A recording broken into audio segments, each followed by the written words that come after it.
Welcome to the Sarah Normal Activity. Hi, guys. I'm Sarah, and with me today is Lyssa Mandel. Lyssa, why don't you tell us a little bit about yourself? Yes, hello. Sarah was my first improv teacher ever, so that is very important in my life. Um, I don't do a ton of improv anymore, but I do feel like it informs lots of stuff. I am a writer and a comedian person, I guess, and most recently a somatic therapist who reads tarot cards. So I'm a little bit on the like feely side with like a sprinkling of the spooky side, I I guess. love that. I love that. Yeah, I do. And I think I've had you pull a card for me here and there. I think, Mhm. which I love. I do love. I love a tarot. I love a tarot card. I You know. just think it's so much more fun to include that dimension. Like if we're already going to be going through a lot of stuff, we might as well give ourselves some tools with, some metaphors that help. Yeah. Yeah. Exactly. And that's really what it is. It's like it's helping. It's like using somebody else's story to tell our own, which is Ooh, I like that. beautiful. Yeah. So yeah, so what a little bit about this podcast show series channel is I delve into the paranormal and have my funny friends on and we talk about our scary experiences and what we love and Lyssa, you have so do you believe in do you what is your paranormal relationship? Yes. So definitely was a skeptic for most of my life who then kind of fell deeper and deeper into the woo and now pretty much believe in everything. Um, though specifically what we're going to talk about today, like specifically spirits, I I don't feel like I have a ton of experience with that. But I do believe that there's a lot going on that we can't see, with our limited senses. Okay. Yeah. Okay. So set the stage. Where Okay. so give me your location, give me your feelings, give me the smells, give me the characters. Yeah. So imagine we are in Deep River, Connecticut, which is Eastern Connecticut, right on the Connecticut River, which is like a big river. And this is like deep New England, like a lot of witches got burned there. I grew up in Connecticut in Guilford, founded in 1639. A lot of like thick energy there, but like this place, Deep River, basically it was June of 2020, early pandemic. So already it's very scary. Okay. And I didn't know where I was going to go. I didn't know if I was moving back to the city from California. I didn't know if I was moving back to California. So I was in this kind of middle place. Everybody was sort of scattered to the winds. So I got an Airbnb in Deep River, Connecticut for the month of June. And it was an adorable little like guest house, back house behind this like elegant, gracious 1800 built house. So we have the main house in the front, which is like steps away from the Connecticut River, and then the back house in the back, which is where I was staying by myself. It was like 2 stories, low ceilings, like the most adorable little kitchen you've ever seen, and just very, very quaint and pretty removed from society. But the person who owned the Airbnb lived in the front house. She was a pretty chill, like caterer, like really with it woman. I trusted her. I've had great experiences with Airbnb. Fine. So, um, my first night there, it's already a little bit weird to be a city person because I've lived in cities since 2005, trying to go to sleep in the country where it is very dark and very quiet.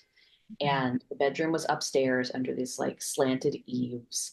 And there's windows on 3 sides, and it's the summer, so you can hear all these bugs outside. And I fell asleep, but like I was at this place of like, I guess kind of between sleep and being awake I was on my back and I suddenly had a very clear sense of this figure, this like standing figure, this like black figure. Um, I got the sense it was a man kind of standing over the bed and just looking at me. And it like woke me up right away. and obviously there wasn't something there when I was like fully awake. My heart was racing and I was like, that was definitely an energy. Oh my God. And I'm like, I have to live in this place for a month now. What? So uh the rest of the night was uneventful. I called my friend the next day who was like pretty witchy, witchier than I, and I said, what do I do? And she said, this is probably just you can speak nicely to him, and just tell him that he has to go away. Um, so I of course have tons of crystals, so I'm like emptying my bags of crystals onto all of the windowsills, and I have sage, I have all these things already. And so the next night before I go to bed, I set up all the stuff.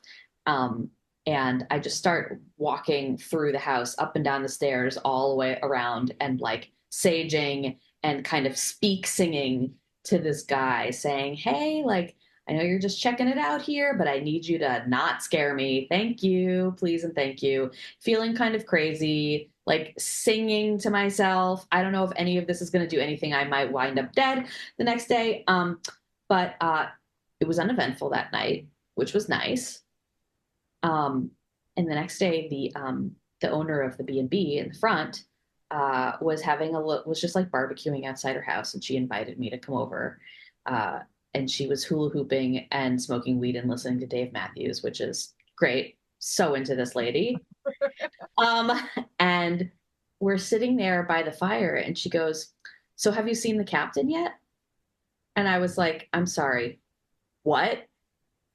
She's like, yeah, the person who owned this house, the original owner of this house, was a sea captain, um, who would be on the Connecticut River. And, he died in like a boating accident, in like an accident on the sea. But all of the guests who stay at that back house tend to have encounters with him. And I was like, yup, I 100% saw the sea captain. And, Oh, um, and, which was affirming, because one, it's like, okay, this is this guy's house and I'm just like in it, he's not a random whatever. But the sense of like fear in my chest, like encountering this figure. Uh, anyway, um, a couple nights later, not, it wasn't that night, but a couple nights later, I was going to sleep and like still just like piles of crystals on the windowsill. Um, there was I didn't see the spirit again, but there was this like insane amount of like tiny little gnats all over the ceiling, like on the lamp, on the fan, like just a swarm of them. And I got the sense that that was also the spirit, but just showing up in this different form. And I was like, I don't like that either. Thank you. And like basically for the rest of my time there, I was just like speaking to him the yeah. whole time I was in the house. So that's pretty much my story. Like I lived to tell the tale. It didn't feel good. I didn't love it. Um, Yeah. but I survived. Yeah, that's so tough. And it's supposed to be like a refuge for you, and it ended up being this like thing to go through that you had to like survive. Oh man, Yeah. that's wild. Yeah, I'm thinking about there because there are those weird moments where it's like the concept of like, even though it's a presence, he was just standing there and it wasn't even a physical body, but like the anytime, even if you just like look down and there's a bug on your arm, where it's like when there's a living presence where you aren't expecting one, Yeah. that's terrifying. And it should be. I think that that's like a natural human instinct to just be like, there's not supposed to be a living thing in this place where and there is, and that's danger. And like when you're sleeping, you are at your most vulnerable. Mhm. So, I I mean, I've had dreams where I've had the same feeling where it's like it's a regular dream, and then I'll look at somebody in the dream and they'll have like really blue eyes and they'll just like bore into me, and I will feel like this coldness in my chest and wake up, which feels different from a regular dream, but it was the same sensation with Yeah. this ghost man. Do you use the word ghost? I hear that they don't like that. Do you think ghosts don't like ghosts? They like to be no, that they like to be called spirits or something, not ghosts. Spirit? I don't know. I feel like, oh, I mean, I'll call them whatever, but I mean, still think I'm not up on the lingo. I just Oh, well, I consider you to be an expert in this field. So, I just like it. I yeah, I like I mean I like ghosty things, but I mean if spirits mean something else to me. I don't know why. I feel like that's what I feel like spirits is like maybe not like I feel like ghosts in my mind, and this is maybe somebody can correct me in the comments, interact with me. Um, but like ghosts to me are like a person and no longer a person. And spirits yeah. to me are like something that could, energies that are like something else from beyond the realm Mm, that are maybe were never human. Do you know what I mean? That's kind of how I totally. think of it. Yeah. That ghosts are specifically like former humans that didn't fully leave their humanness, Yeah. whereas spirits are like, could include like, angels or demons or other entities. Right. Yeah. Or like a haunting is can just be is like none of it where it's just like Mm. residual, just like residual energy. Yeah. Hmm. Hmm. Do you think that like people like that should disclose before you what do you think? Oh, that's so hard because I think that if you disclose that, that becomes your niche brand. And maybe she doesn't want that, like there are people who seek out those kind of experiences, Yeah. but she's not like a super ghosty, witchy person. She's just got a catering business. So, Yeah. um, the, yeah, I also feel that like ghosts only make themselves known to people who are like open enough to perceive them. Hmm. So that's more on the buyer than the seller, I think. What do you think? I don't, I mean if lots of people have like that's like they woke up and he was sitting in a chair staring at them, then it's like I think I would want to know that if that kind of thing happens, you know what I mean? But like if it was just like and someone moved my book, that I would just be like, oh, whatever. It's just like Yeah. funniness.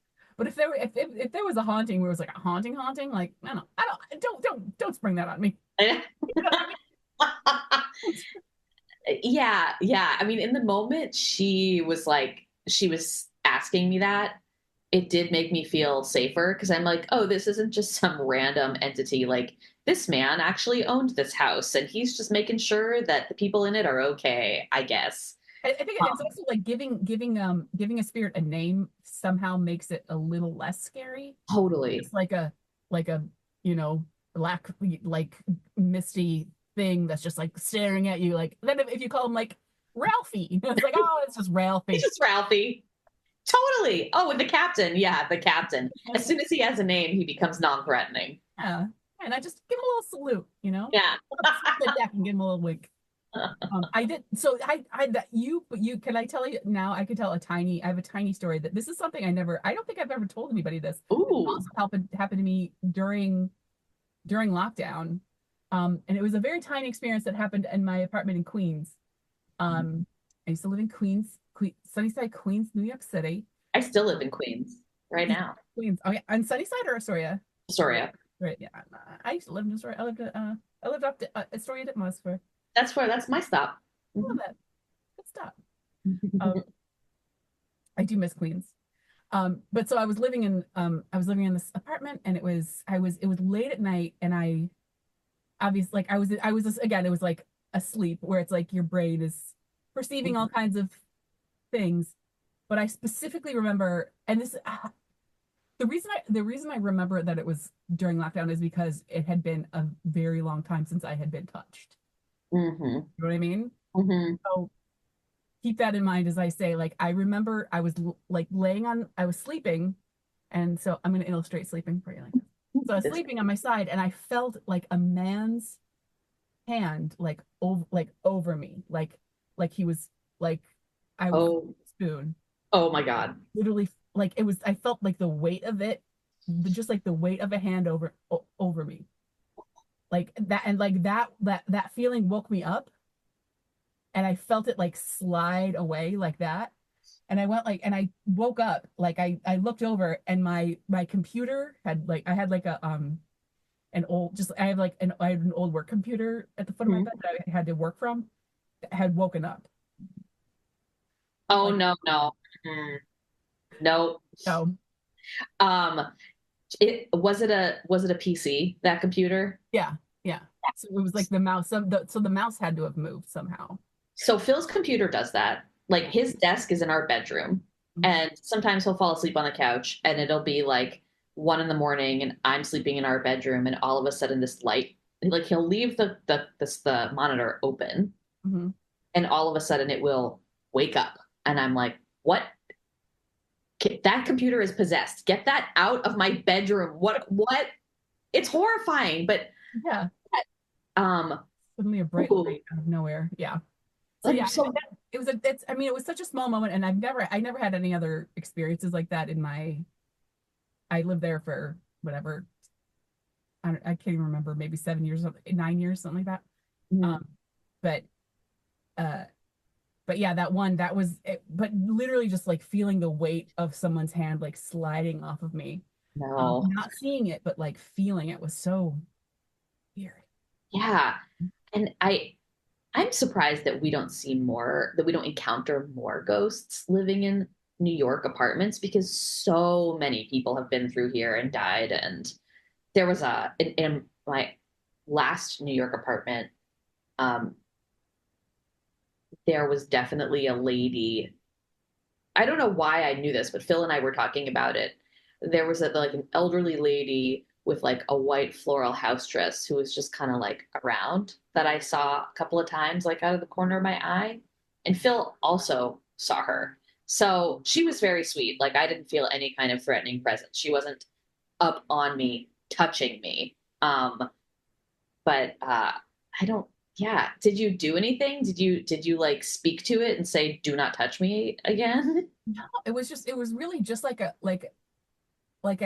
again it was like a wake up and feeling it, but then it was like over, so I just like went back to sleep. Mhm. But it was just that we I don't know.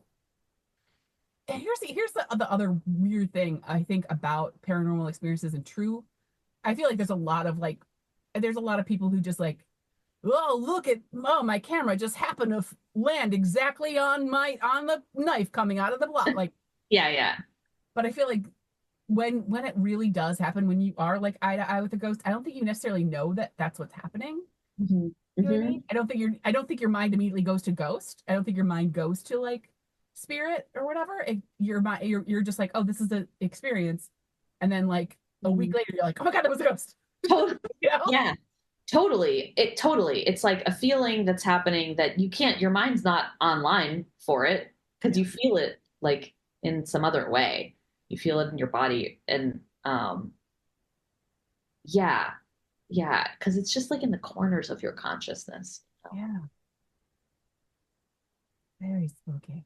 Yeah. Um, but I'm grateful that I'm not like, I'm witchy, but I'm not that kind of witchy. Like mediums. I don't know that I could do that kind of work. I mean, I can't, but I don't know that I would want to either, where Yeah. they're just open to that energy. I went to one seance once. You did? Yeah. And There's a place on 38th Street where they have like it's a school to like teach people to like be mediums.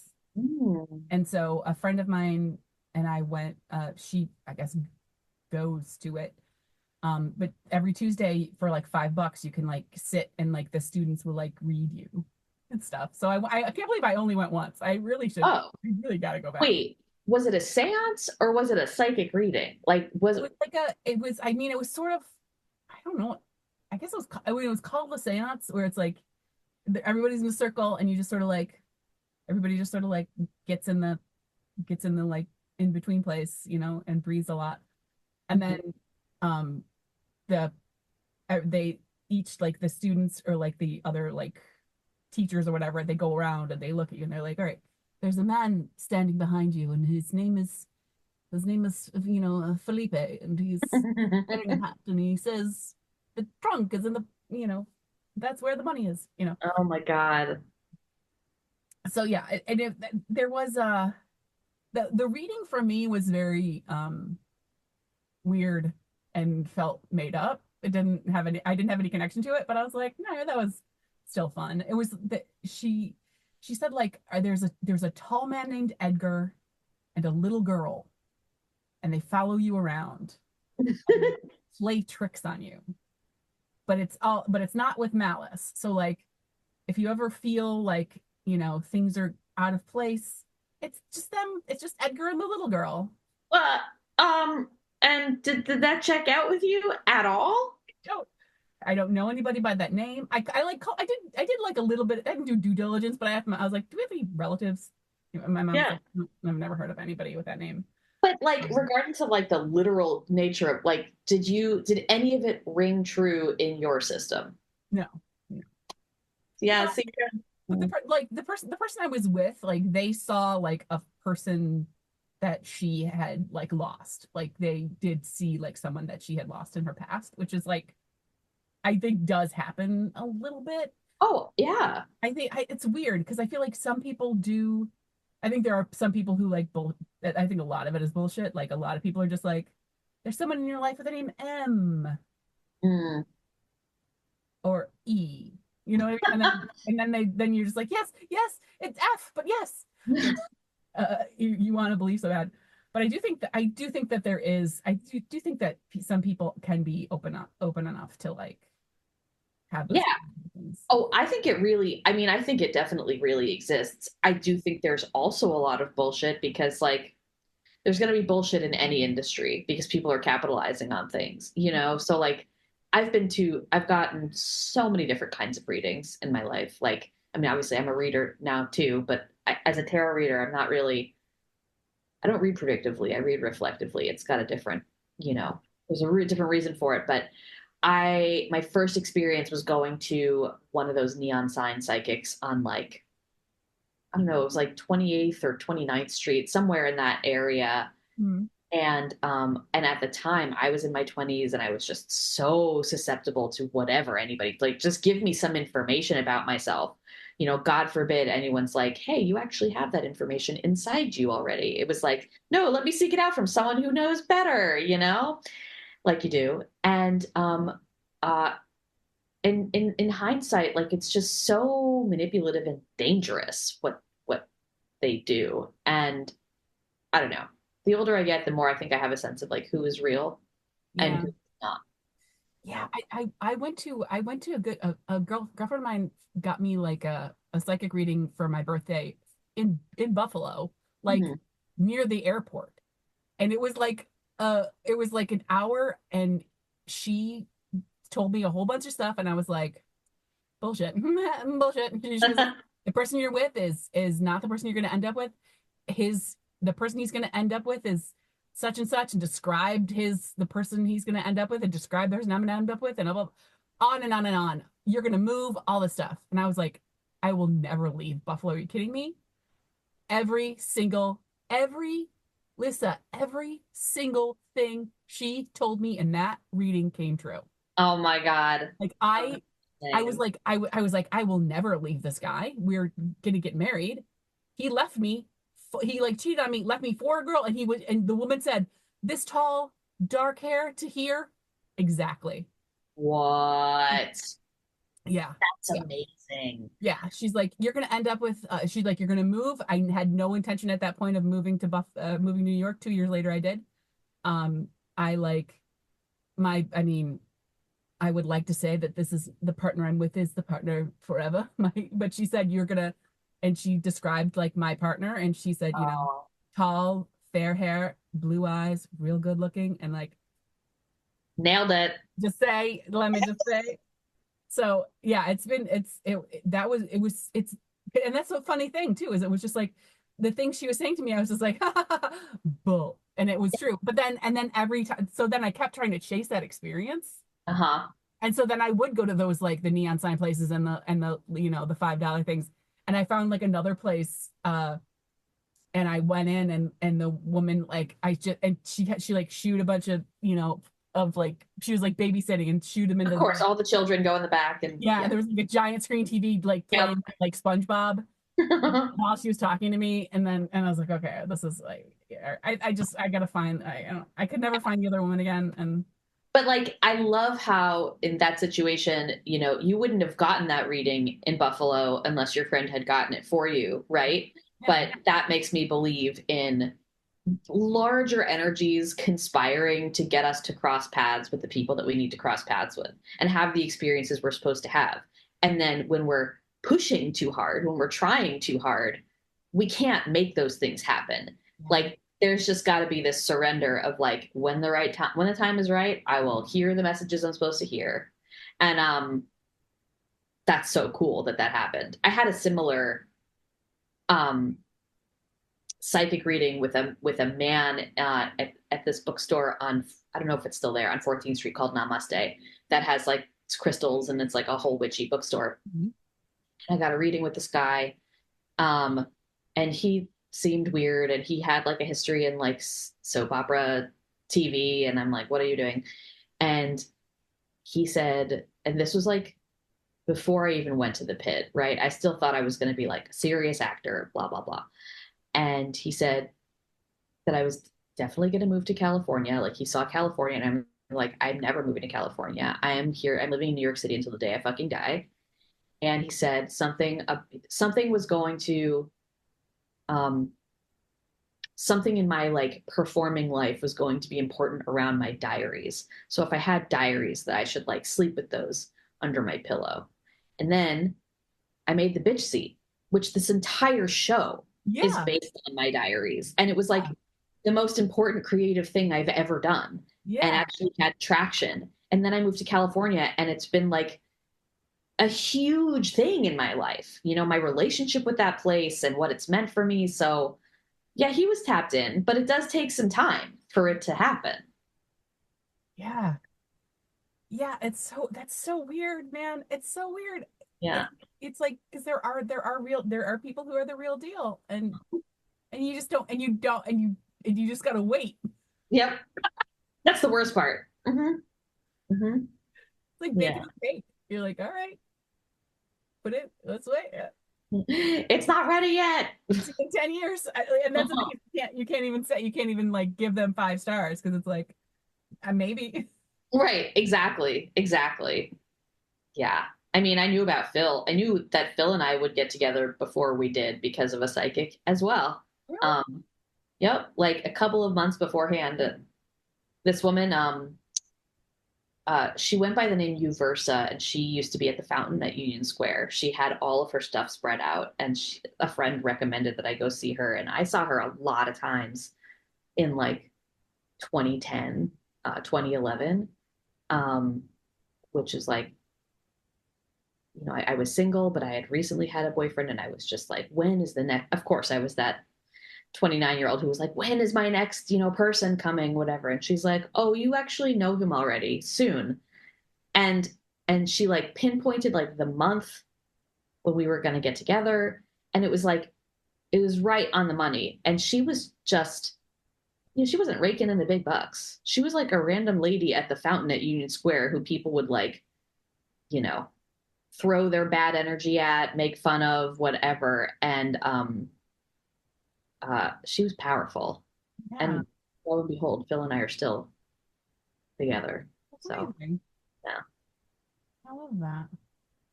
Yeah, that's sad. And it is sad that there are people who are the real deal, and that you yeah. can't know it.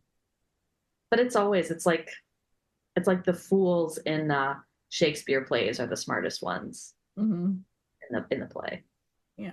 And I love what you said about how it's like you can't push it. You can't, You can't force it. because I feel like that's what I was also doing that for years too. I was trying to like, I was seeking it out. Let me just find a new psychic. Let me find like a new, Of let me like course. pull cards, let me get tarot readings like over and over and over again, just to like figure out what was happening. And it's like, let it, like, it'll happen. Like, you'll like, Yeah, but it's how can you trust? Unless you have evidence, how can you trust? and it's also just like, why do you need to know? Like, Yeah, that's just we just do. I don't know, we just do. Like we're just in such discomfort that it's like I don't need the thing to happen now, but I need to know that it's gonna happen. yeah, Yeah. just just tell me what I want to hear. Go away. Just every morning at the psychic place. Just breathing into the window. Yeah. Yeah, it can be an addiction. I definitely have been in those kind of cycles before where Mhm. I'll like talk to the same reader, too many times and give them all of my money that I don't have Yeah. because there's a sense of terror of like just sitting with it myself. I'm like, which does make sense, like in terms of therapy, what you're doing is having somebody else hold space to help you hold something that's hard for you to hold Yeah. yourself. Um, but with any kind of reader, you can get into the trap of like giving away your power to someone who knows more than you do about your own life. Mhm. When like we are the should be the experts of our own Experience. experience, you Yeah. know. Yeah. What tell me about your like relationship to tarot. Like how did you Mm. get into tarot and how do you what kind of space do you get into when you do them, when you do reading? Mm. I mean, I didn't read I didn't do it as a kid. Like I was into astrology as a kid, but tarot cards I only got into like 2017, 2018 when I was living in LA, naturally, like you do. Mhm. And um, I don't know, there was just something really lovely about um, feeling lost or nebulous or confused. And then, oh, but this card can give me some imagery that I can hold on to, because no matter what the traditional meaning of a card is, if you pull a random card out of a deck of 78 cards, you're going to have feelings about what that card is. Like what are the pictures on it? What does it make you think of? It's like the card is a suggestion. And I yeah, I just found comfort in that. And then it's like I love learning about myself. Like I love learning about the human condition by learning about myself. And so every single modality that there is, I'm curious about. Um, and cards are just beautiful. They're fun to collect. They have this rich history. They're deeply tied to like mythological concepts and archetypes. Um, and I'm just so into all of that. So for the first few years, it's just like pulling blindly and then having to read all the descriptions because there's a memorization process. Um, but I feel like I finally, and I was only pulling for myself, but I feel like I finally got to the point where I was familiar enough with the traditional meanings of the cards that I could maybe pull for other people. And even when I didn't feel prepared to do it, I would pull for other people and be like, this is what this is. I don't know. And they'd be like, wow, yes. And I was like, I didn't do anything. Yeah. So, um, I, in terms of what like state I get into to read, it's like the same state that I would drop into if I'm going to do some spontaneous writing, like without an outline. Like grounding first, so important, just like feeling the physical connections, from your feet and your sits bones. The same kind of preparation I would take a client through in a somatic therapy practice, where it's like just land in your body, feel your physical body and what's here, feel your emotional body, which lives inside of your organs.